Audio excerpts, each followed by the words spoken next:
नमस्कार। शराब घोटाला, पिछले 2 साल से ये शब्द आपने कई बार सुना होगा। 2 साल से बीजेपी की सारी एजेंसीज कई रेड मार चुकी हैं, कई लोगों को गिरफ्तार कर चुकी हैं, लेकिन अभी तक एक भी पैसे का हेरफेर कहीं नहीं मिला, कहीं से एक भी पैसा नहीं मिला।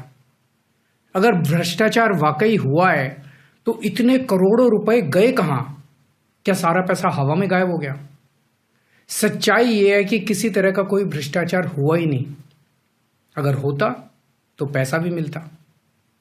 ऐसे फर्जी केस में आम आदमी पार्टी के कई नेताओं को इन्होंने अभी तक जेल में रखा हुआ है। किसी के भी खिलाफ कोई सबूत नहीं है, कुछ साबित नहीं हो रहा, खुलेआम गुंडागर्दी चल रही है, किसी को भी पकड़ के जेल में डाल दो। अब बीजेपी मुझे गिरफ्तार करना चाहती है। मेरी सबसे बड़ी संपत्ति, मेरी सबसे बड़ी ताकत मेरी ईमानदारी है। झूठे आरोप लगा के, फर्जी सम्मन भेज के ये मुझे बदनाम करना चाहते हैं, मेरी ईमानदारी पे चोट करना चाहते हैं। इन्होंने मुझे सम्मन भेजे हैं। मेरे वकीलों ने मुझे बताया कि ये सम्मन गैर कानूनी है। क्यों गैर कानूनी है? ये मैंने इनको विस्तार से लिख के भेजा है। मैंने बताया है कि उनके सम्मन कैसे गैर कानूनी है, लेकिन उन्होंने मेरी एक भी बात का जवाब नहीं दिया। इसका मतलब उनके पास मेरी बातों का जवाब नहीं है। इसका मतलब वे भी मानते हैं कि उनका नोटिस गैर कानूनी है। क्या मुझे एक गैर कानूनी सम्मन का पालन करना चाहिए? अगर कानूनी रूप से सही सम्मन आएगा तो मैं पूरा सहयोग करूंगा। बीजेपी का मकसद जांच करना तो है ही नहीं। इनका मकसद तो लोकसभा चुनाव में मुझे प्रचार करने से रोकना है।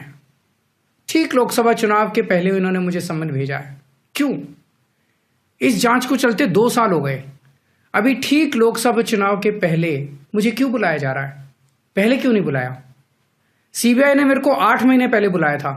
मैं सीबीआई में गया था, उनके सारे जवाब भी दिए थे।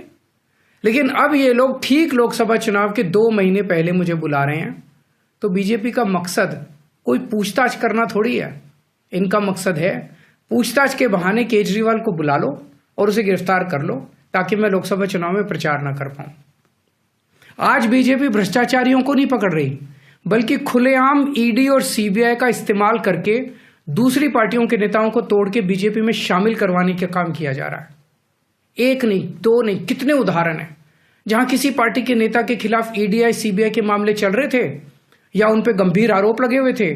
जैसे ही वो नेता बीजेपी में शामिल हुए, उनके सारे पुराने मामले बंद कर दिए गए या ठंडे बस्ते में डाल दिए गए।